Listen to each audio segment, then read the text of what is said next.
De volta com o nosso Saúde Você neste final de semana e a gente já volta do intervalo falando de coisa boa. É que agora os clientes da Unimed João Pessoa podem contar com o Interna Fácil, que é um sistema online que busca agilizar a internação. Confira. O cuidado Unimed João Pessoa é para todas as horas, até para aquelas em que você e o seu médico podem programar sua cirurgia. Conheça o Interna Fácil, o sistema online que agiliza sua internação para cirurgias eletivas no Hospital Alberto Urquiza Vanderlei, com check-in sem sair de casa e todo o conforto do maior plano de saúde. Acesse unimedjp.com.br e saiba mais. Unimed João Pessoa, responsável técnico Dr. Fulvio Petrucci, CRMPB 5167. Olha aí, para mais informações, não tem erro, você já sabe, unimedjp.com.br. E aí, voltando para o nosso assunto de hoje, diabetes, estou conversando aqui com o endocrinologista Dr. Felipe Menezes, que está tirando todas as nossas dúvidas. E aí, para você que perdeu o primeiro bloco, não fique triste, porque a gente deixa o programa sempre lá no canal do YouTube da TV Arapuã, tá certo? E aí, doutor Felipe, a gente falando sobre a questão dos tratamentos, podemos entrar nessa parte. E até como uma forma de prevenção também, a atividade física, a gente escuta falar muito e já é comprovado cientificamente, não só para diabetes, mas como todos os tipos de doenças. A questão da alimentação também, né, de supra importância isso. Com certeza. A atividade física, até meus pacientes sempre falam, doutor Felipe, diabéticos, eu não faço atividade física, eu noto que a minha glicemia cai. Exatamente, porque quando você faz atividade física, o seu músculo capta mais glicose. E como capta mais glicose, reduz o nível de glicose do sangue. Então, eu sempre oriento que os pacientes diabéticos, quando façam atividade física, que isso contribui para controlar os níveis de glicemia, eles também andem com uma barrinha de cereal, como andem com a fruta, porque aí ele se alimenta na hora se tiver uma hipoglicemia para voltar aos níveis glicêmicos normais. Outra coisa que é importante, além da atividade física, é a questão da dieta. A dieta, eu sempre falo para os pacientes, não adianta o melhor remédio do mundo para diabetes. Hoje foi inventado o melhor remédio. Não adianta sem dieta. São duas coisas do tratamento de diabetes. A dieta e junto com a medicação para a gente conseguir controlar essa doença. E aí a questão da hipoglicemia que o senhor estava falando, a gente pode falar que um dos sintomas da hipoglicemia é aquela tontura, você sente que a pressão está baixando, está meio que desfalecendo, foi lá comer uma frutinha na hora correta, ter cuidado com a quantidade de frutas que você ingere, com a quantidade de alimentos que você vai ingerir, porque o ser humano tem isso na cabeça. Tem o diabetes, tem que evitar doce. Não. No nosso organismo, tudo no final se transforma em açúcar. Né? Exatamente. Eu até citei em outro programa, mas vou continuar reforçando que eu achei isso importante, sobre a questão de sucos, né? Por exemplo, o suco mais oferecido em todos os restaurantes da cidade aqui é o suco de laranja. Exato. E esse suco de laranja, eu sempre falo, para você fazer um copo de suco de laranja, são cerca de 4 a 5 laranjas. 4 a 5 laranjas dá 375 quilocalorias, sendo que geralmente o brasileiro, ele não toma só um copo, ele toma 2 copos de suco de laranja. Então, quando você come uma refeição, tem cerca de 500 calorias, mais 2 copos de suco de laranja é outra refeição. Você está comendo 2 refeições. Imagina o índice glicêmico dos diabetes. Vão lá para as alturas. É verdade. E aí tem que ter cuidado nisso, realmente. Optar por alimentos, como a gente viu até no início do programa, uma reportagem falando sobre a parte da alimentação. Os alimentos com índice glicêmico menor. E aí, até na internet mesmo, a gente pode utilizar para o nosso bem, a nosso favor, a respeito disso, né? A gente entrou lá no Google, colocou alimentos com baixo índice glicêmico. Você vai descobrir vários grãos integrais, quase não sai. A questão dos alimentos integrais em si, realmente quando é feito com farinha integral, Exato, farinha e integral. não fingir que é integral. Exatamente. Né? E aí a questão, doutor Felipe, do tratamento medicamentoso. Certo. O senhor já estava falando aqui nos bastidores que tem uma coisa muito bacana no mercado que está chegando. Conta aí pra gente. Está chegando uma nova droga, próximo ano, já foi nos Estados Unidos, já tem, que é o Vengol, que é uma semaglutida, o nome genérico é semaglutida, que a gente chama uma substância que a gente aplica no paciente diabético que tem um efeito de incretina mimético. Ele mimetiza o efeito da incretina, que é um hormônio que, além de retardar o esvaziamento gástrico, dá uma sensação de saciedade, tá certo? E o paciente os pacientes que utilizaram em relação ao grupo placebo tiveram uma perca de peso considerável, cerca de 15% do peso corpóreo. Ou seja, é uma droga que a gente está esperando que vai além de ajudar no combate à diabetes, vai também tratar a obesidade. E com isso vai ser mais uma ferramenta que vai auxiliar a gente no tratamento dessa doença que é tão difícil, que é a obesidade, que só sabe quem tem obesidade. Porque eu sempre falo, quando o paciente ele começa a fazer uma dieta e aí vai no primeiro mês, vai bem, no segundo mês vai bem, porém no terceiro já quer chutar o balde. Por quê? Tem um hormônio chamado grelina, que é produzido no fundo gástrico. Quando você começa a fazer dieta, esse hormônio, orexígeno, que estimula a fome, começa a ser produzido em grande quantidade. E esse hormônio provoca você sentir muita fome. Então, você sente muita fome, a culpa não é sua, é por causa dessa produção hormonal que nós temos. Então, um dos métodos que a cirurgia bariátrica também, quando os pacientes realizam, né, eles fazem tanto uma restrição do estômago, que a gente chama a cirurgia sleeve, e essa restrição diminui a quantidade desse hormônio também grelina. Porém, a gente deixa a cirurgia para casos que há falha da mudança do estilo de vida, do tratamento medicamentoso, e aí a gente pensa em fazer a cirurgia. Porém, como eu falei, está chegando essas novas drogas aí no mercado para o tratamento da obesidade, essas canetinhas. O único problema geralmente é que o preço não é tão acessível à população em geral, mas que são uma esperança de a gente conseguir evitar até de vários pacientes irem fazer cirurgia com essas novas drogas. Realmente, o doutor Felipe citou uma coisa interessante. O primeiro mês, às vezes, quando você está numa reeducação alimentar, é tranquilo. Segundo mês, terceiro mês, só sabe realmente quem já sofreu com obesidade e sofre até hoje com o efeito sanfona. Mas você aí de casa não dê um de doido e vai querer culpar tudo a grelina, não. Né? Porque a gente tem mania de focar em certas coisas específicas e sair culpando tudo. Doutor Felipe, sobre a questão da genética, o senhor falou sobre a diabetes gestacional. No caso, ela pode ser passada da mãe para o bebê ou tem alguma forma realmente de se evitar? O principal, existe fator genético, sim, tá certo? Transmissão genética, que é um fator de risco, mas tudo é a genética e o ambiente. Se a mãe é uma pessoa que tem uma alimentação saudável, eu sempre bato com todas as gestantes, vamos fazer dieta, não vai para o meu consultório, eu vou te pesar e quero que tenha no máximo, durante a gestação toda, um ganho de cerca de 12 quilos. Eu não quero que a gestante ganhe muito peso, porque ganhando mais peso tem o maior risco de ter diabetes gestacional. Então, o principal quando eu dou o diagnóstico de diabetes gestacional, todas elas sabem. A primeira coisa que eu digo, vá para a nutricionista e traga um controlezinho da glicemia para mim.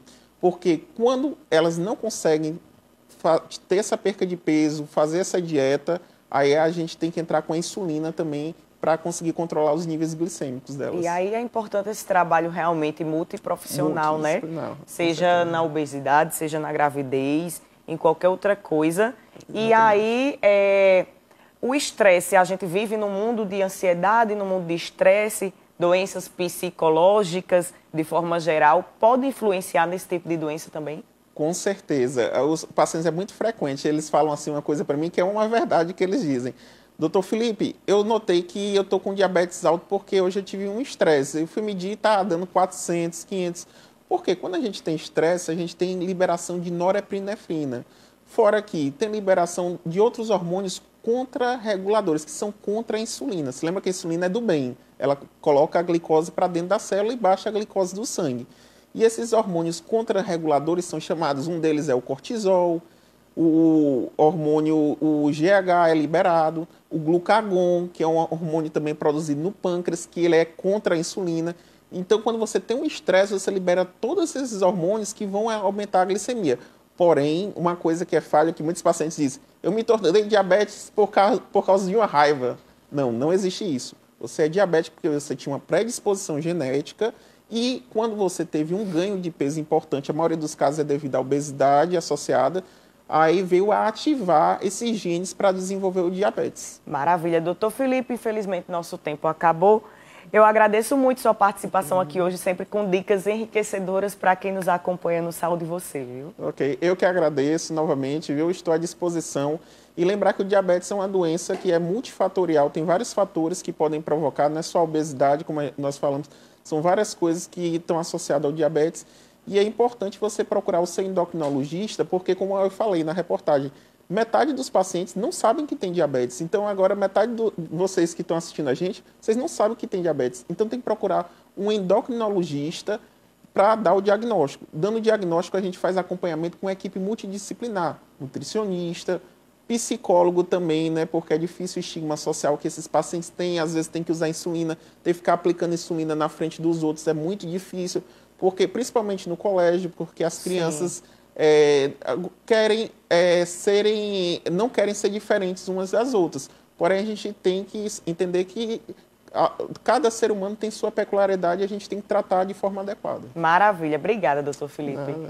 Olha, gente, e você aí de casa, deixa eu fazer uma pergunta bem diferente. Você sabe o que é gengivite? Segundo especialistas, essa inflamação pode causar um problema cardíaco na sua vida se você não conhecer bem. A gente vai acompanhar agora na reportagem de Letícia Silva. Escovou os dentes e sangrou? É importante ficar atento, porque isso pode ser sinal de gengivite. Se não houver cuidado logo nesta fase inicial, ela pode se desenvolver e agravar para uma doença mais séria, que afeta diretamente o coração. Atualmente a gente sabe que existe uma relação entre as doenças periodontais, que no caso seria a periodontite, e as doenças cardiovasculares. Isso porque os micro-organismos que estão presentes ali na gengiva inflamada, na gengiva doente, vamos dizer assim, esses micro-organismos, essas bactérias, eles conseguem penetrar o sistema, a corrente sanguínea e atingir o sistema cardiovascular.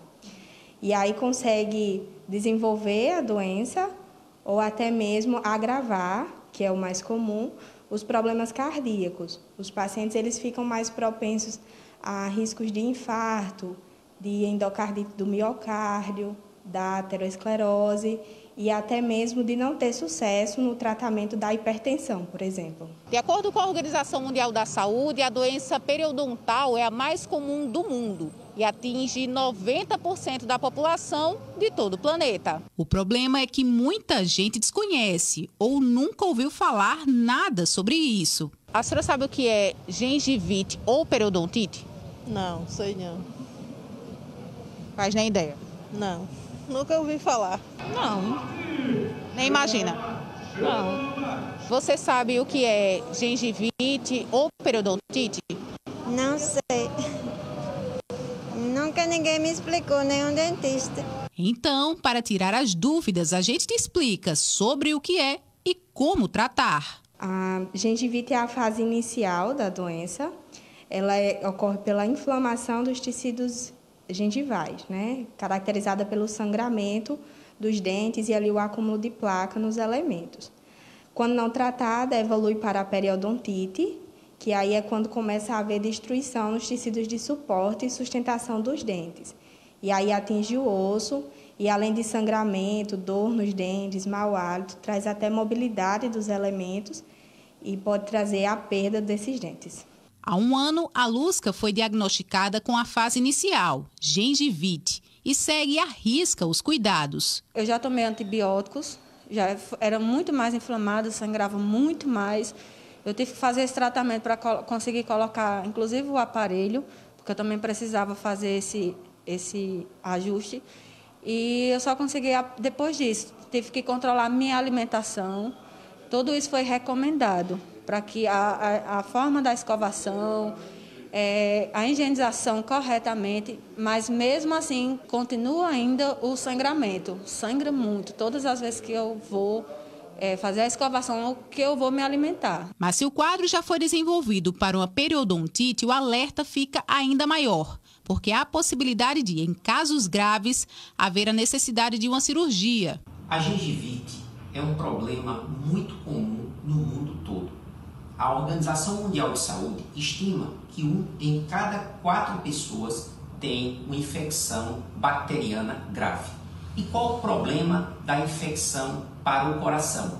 Muitas vezes as bactérias ganham a corrente sanguínea e com isso elas se juntam a placas de gordura e lá nesse local pode se formar coágulos, levando a problemas cardíacos como infarto e derrame cerebral. Um outro problema muito comum da gengivite e de outras infecções é que elas podem ganhar corrente sanguínea ir para a válvula do coração e com isso causar uma condição chamada endocardite infecciosa, que é uma infecção no coração, onde pode existir destruição até da válvula cardíaca e com isso haver a necessidade até de uma troca dessa válvula. Por isso é importante manter a saúde bucal. Procure escovar os dentes, usar fios dental, usar também enxaguatórios e ir regularmente ao dentista. Pois é, gente, no nosso corpo tá tudo interligado, né? E às vezes um problema simples na nossa dentição pode causar coisas piores. Então vamos ficar atento aí à nossa saúde, que é o bem mais precioso que a gente tem. A você de casa, muito obrigada pela companhia deste final de semana. Lembrando que todos os sábados, às 10h30 da manhã, temos um encontro marcado e todos os domingos ao meio-dia, a nossa reprise. Eu espero vocês.